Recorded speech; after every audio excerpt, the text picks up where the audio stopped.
supposed to, traditionally, you lot are supposed to worship the ground we walk on. This is the problem of society. Traditionally, you are meant to worship the ground we walk on. You understand? We're meant to be here, you're meant to be there. That's why it's different. That's why it's different. If God has blessed you with your queen, you better just grab her. I'm a woman, superior gender. Do you understand? Men are supposed to worship the superior gender. That is me. And I'm like, the creme de la creme of the female species. So a man needs to worship me. I don't know what's wrong with these boys. They've got their screws loose. Bow down in the presence of royalty. All right. Shalom. All praise to Yahweh by Hashem, Yahweh Shai. Double honor to the apostles and elders of Great Millstone. This lesson is going to be entitled Superior Gender or Weaker Vessel. Superior gender or weaker vessel. And it's from this video right here. I don't even remember where the video came from. My brothers had put it on the chat. And I kind of had it tucked in the background. I just pulled it up and I finally got around to watching it and it just kind of pissed me off. I said I would do a quick lesson on it. Now I played it in the beginning, but a lot of times when this app, what'll happen is the captions, the video will be like this and you can't read the captions. So I'll play it one more time. Listen to it. Men are supposed to, traditionally, you lot are supposed to worship the ground we walk on. This is the problem of society. Traditionally, you are meant to worship the ground we walk on. You understand? We're meant to be here, you're meant to be there. That's why it's different. That's why it's different. If God has blessed you with your queen, you better just grab her. I'm a woman, superior gender. Do you understand? Men are supposed to worship the superior gender. That is me. And I'm like, the creme de la creme of the female species. So a man needs to worship me. I don't know what's wrong with these boys. They've got their screws loose. Bow down in the presence of royalty. Nobody's bowing down to you, nigga woman, okay? It's wicked on so many levels. All right, first and foremost, the Most High never told us to bow down and worship no damn woman, okay? And on top of that, she said she's a superior gender. When you read it in 1 Peter chapter 3, in verse 7, it says, likewise, ye husbands, dwell with them according to knowledge, giving honor unto the wife, as unto the weaker vessel. You're not a superior gender, you're a weaker vessel. And as being heirs together of the grace of life, that your prayers be not hindered. Now, we're going to come back and we're going to read more into that, but I just wanted to bring that out. You're not a superior gender, you're a weaker vessel. Now, if we go here, the Most High never told us to worship no woman, okay? No gods. Let's go there. And we're going to read a few scriptures. Just make a quick lesson out of it. Right? No other. Salakia. I mean, this is an easy video to make. But still, nonetheless, I was looking for something to go into. I kind of had a couple of things, but then I came across this. I said I'll do something simple with it. Now, this is Exodus 34:14. It says plainly, for thou shalt worship no other God. For the Lord, Yahweh Shem Yahweh Shai, whose name is a jealous God, period. Okay, now that comes out of something else, talking about the altars and the images of the other nations. But the Most High told us, he says it again, for thou shalt worship no other God. For the Lord, whose name is a jealous God. So we're not even going to worship a man. So how much less a stupid woman that can't even save herself? You think you all that, and then as soon as the spider run out, your ass run off hollering or screaming as soon as a bug come next to you. And furthermore, you keep talking about this word queen. Now, this is from the online etymology dictionary. It says Middle English queen, a woman, a lowborn woman, right? From Old English queen, woman, also female serf, hussy, prostitute. There you go. And I think it's a little more here. It says in the middle right here.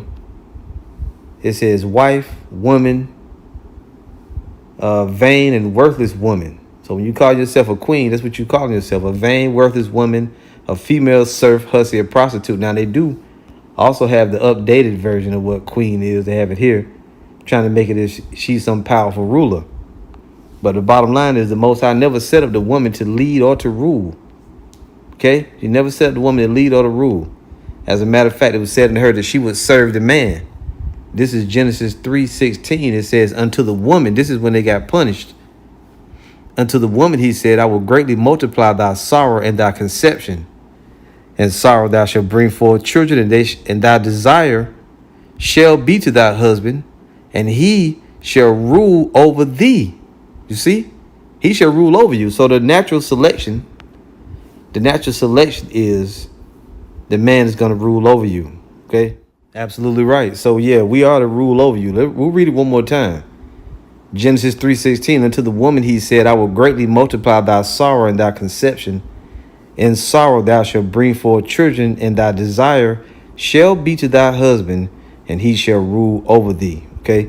And that's just what it is. The Most High set up the man to lead, the woman to follow. You're not a superior gender. This is 1 Corinthians 11:1. Be ye followers of me, even as I also am of the anointed. Now I praise you, brethren, that you remember me in all things and keep the ordinances as I delivered them to you. But I will have you know that the head of every man is the anointed, and the head of the woman is the man. Did you hear that? Let's read it again. But I will have you know that the head of every man is the anointed, or Hamashiach, and the head of every woman is the man, and the head of the anointed is the Most High. See, the head of the anointed is the Most High. So it ain't all about you, woman. You know, we were put here.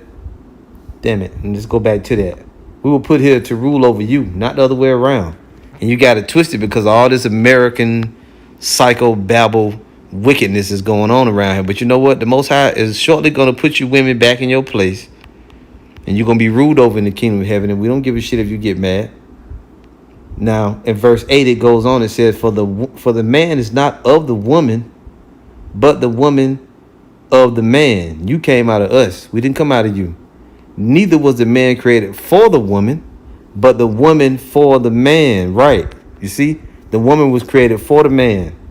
Let's read it again. 1 Corinthians 11:8. For the man is not of the woman, but the woman of the man. Like you have the old adage, which came first, the chicken or the egg? If the egg came first, it had to be a chicken that laid. If the chicken came first, then it had to come out of an egg, right?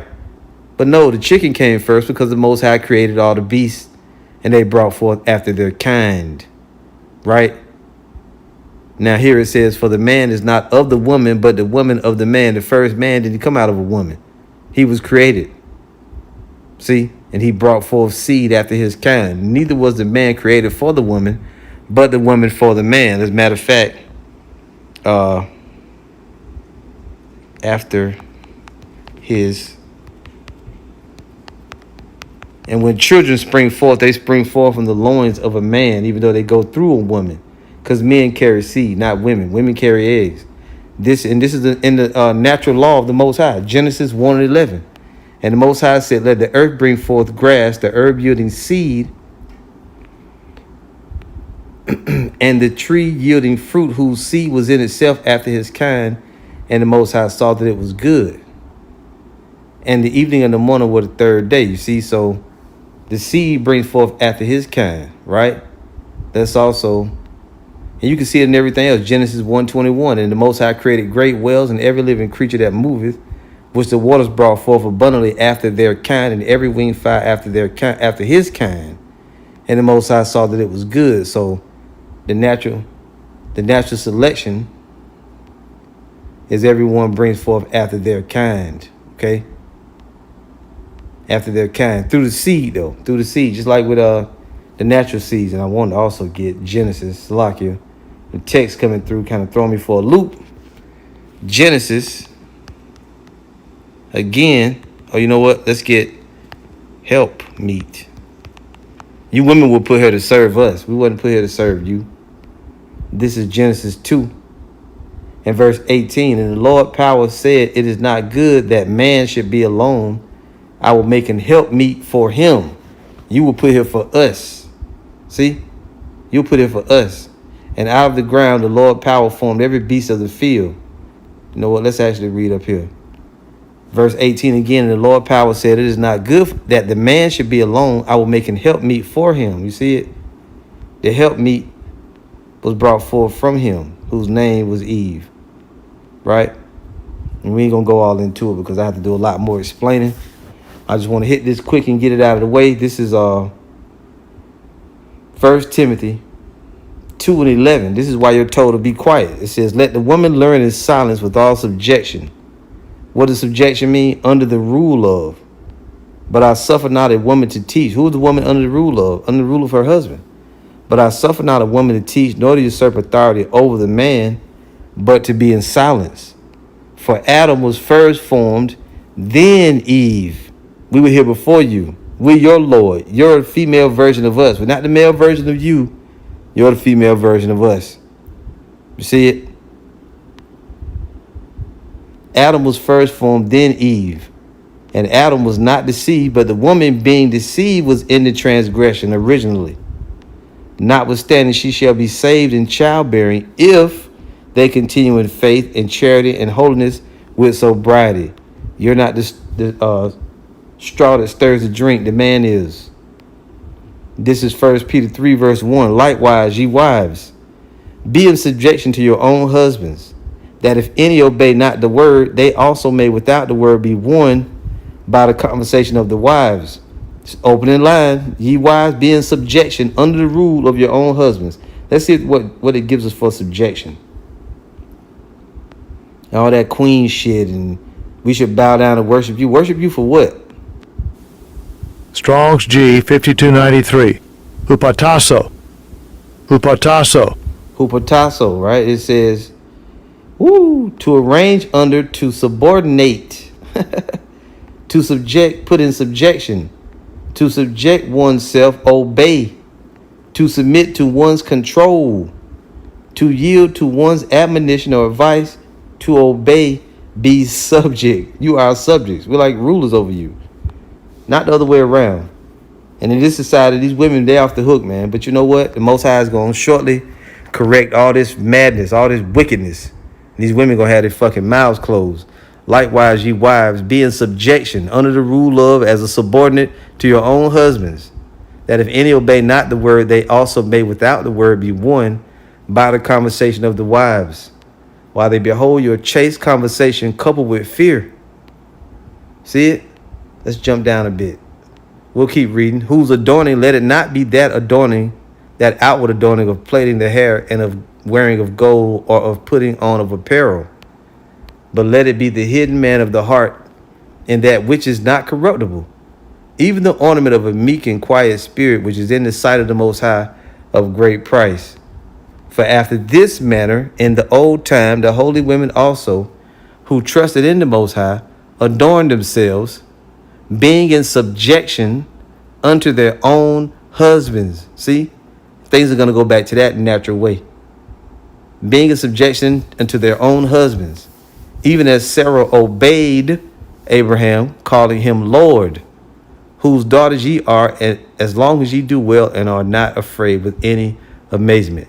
See that? So the women were naturally to be obedient unto their husbands, to do it as they were commanded, told, and asked to do. Naturally, you're number two. You're not number one. You're number two.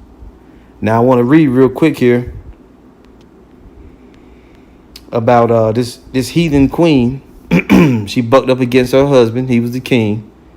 And we can show you here what happened. And we can also get another similar to King David. Right? Well, yeah, let's do that. We'll get King David. It was before the Lord. Get the account of King David, yeah. And we'll show you the power that kings have over the women, man. And we're going back to that. Now, this is Queen Esther. It's not Queen Esther, but this is the account of the Babylonian king with his queen Vashti. Show you how when women got out of line, what was said. Esther 1:10. On the seventh day, when the heart of the king was merry with wine, he commanded Mehuman, Biztha, Harbona, Bigtha, and Abagtha, Zethar, and Carcass, the 7 chamberlains that served in the presence of Ahasuerus the king, to bring Vashti the queen before him with the crown royal, to show the people and the princes her beauty, for she was fair to look on. But the queen Vashti refused to come at the king's commandment by his chamberlains. Therefore was the king very wroth, and his anger burned in him. He sent for his wife, and she refused to come, being proud. Then the king said to the wise men which knew the times, for so was the king's manner toward all that knew law and judgment. And the next unto him was Karshena, Shether, Admatha, Tarshish, Meres, Marsena, and Memucan, the 7 princes of Persia and Media, which saw the king's face, and which sat the first in the kingdom. What shall we do unto the queen Vashti according to law, because she hath not performed the commandment of the king Ahasuerus by the chamberlains? And Memucan answered before the king and princes, Vashti the queen hath not done wrong to the king only, but also to all the princes and to all the people that are in all the provinces of the king Ahasuerus. So these men was pissed off. The king was pissed off, and he said, what can we do to her? For this deed of the queen shall come abroad unto all women, so that they shall despise their husbands in their eyes when it shall be reported. The king Ahasuerus commanded Vashti the queen to be brought in before him, but she came not. Likewise shall the ladies of Persia and Media say this day unto all the king's princes which have heard of the deed of the queen, thus shall there arise too much contempt and wrath. They said, if the other women hear about this shit, they're going to be behaving the same way. If it please the king, let there go a royal commandment from him, and let it be written among the laws of the Persians and the Medes that it be not altered, that Vashti come no more before King Ahasuerus, and let the king give her royal estate unto another that is better than she. And when the king's decree which he shall make shall be published throughout all of his empire, for it is great, all the wives shall give to their husbands honor, both to great and small. And the same pleased the king and the princes, and the king did according to the word of Memucan. You see that? For he sent letters into all the king's provinces, and to every province according to the writing thereof, and to every people after their language, that every man should bear rule in his own house, and that it should be published according to the language of every people. And this is what's coming again. These women got to be put in their place. And if they won't call when they sit, if they won't come when they sent for, then they're going to be deposed. As a matter of fact, if you go, that was the word, deposed, define, deposed. Because that's what happened to her. She got deposed. Queen Vashti was deposed. It says here, depose. Removed from office suddenly and forcefully. You see it? What does it mean when someone is deposed? To remove from a throne or other high position, plotting to depose the king. Yeah, you know. To remove from a throne or other high position. All right? That's what it is. And that's what happened to Vashti now. Something similar happened to King when King David was on the scene. Right? Let's see here. This is 2 Samuel 6 and 14. I started 12. And it was told King David, saying, the Lord hath blessed the house of Obed-Edom and all that pertaineth unto him because of the ark of the Most High. So David went and brought up the ark of the Most High from the house of Obed-Edom into the city of David with gladness. And it was so that when they that bare the ark of the Lord had gone 6 paces, he sacrificed oxen and fatlings. And David danced before the Lord with all his might, and David was girded with a linen ephod. So David and all the house of Israel brought up the ark of the Lord with shouting and with the sound of the trumpet. And as the ark of the Lord came into the city of David, Michal, Saul's daughter, looked through a window and saw King David leaping and dancing before the Lord, and she despised him in her heart. She didn't like what he was doing. And they brought in the ark of the Lord and set it in its place into the midst of the tabernacle that David had pitched for it. And David offered burnt offerings and peace offerings before the Lord. And as soon as David had made an end of offering burnt offerings and peace offerings, he blessed the people in the name of the Lord of hosts, Yahweh Ba'ashem Yahushai. And he dealt among all the people, even among the whole multitude of Israel, as well to the women as men, to every one a cake of bread and a good piece of flesh and a flagon of wine, showing that Israelites did eat meat, a good piece of flesh. So all the people departed, every one to his house. Then David returned to bless his household, and Michal, the daughter of Saul, came out to meet David and said, how glorious was the king of Israel today, who uncovered himself today in the eyes of the handmaids of his servants, as one of the vain fellows shamelessly uncovered himself. She was talking shit. And David said unto Michal, it was before the Lord which chose me before thy father and before all his house to appoint me ruler over the people of the Lord, over Israel. Therefore will I play before the Lord. He goes on, and I will yet be more vile than thus, and will be base in mine own sight, and the maid servants, and of the maid servants which thou hast spoken of them shall I be had in honor. He said, don't you worry about it. I'll do something worse next time. I'll dance even harder. I'll get down even more raw. Therefore Michal, the daughter of Saul, had no child unto the day of her death. So he basically tucked the ass away. He said, fuck that. I won't even hit that no more. So let that be a lesson to you women out there. Stay in your place. Don't start thinking that you higher than you are. Because the Most High gonna get rid of a lot of women in these last days, man. A lot of women. Okay? You ain't the straw that stirs the drink. You're not the cat's meow, okay? That's just not your role. Your role is to follow. These scavengers, these scallywags, right? These monkey paws, they ain't nothing, man. You see you sitting up there with the fake boobs all bulging out, talking about you the superior gender. No, you're the weaker vessel. Anyway, we'll see you again soon with another lesson, Lord willing. All praise to Yahweh Bahashem, Yahweh Shai. Shalom.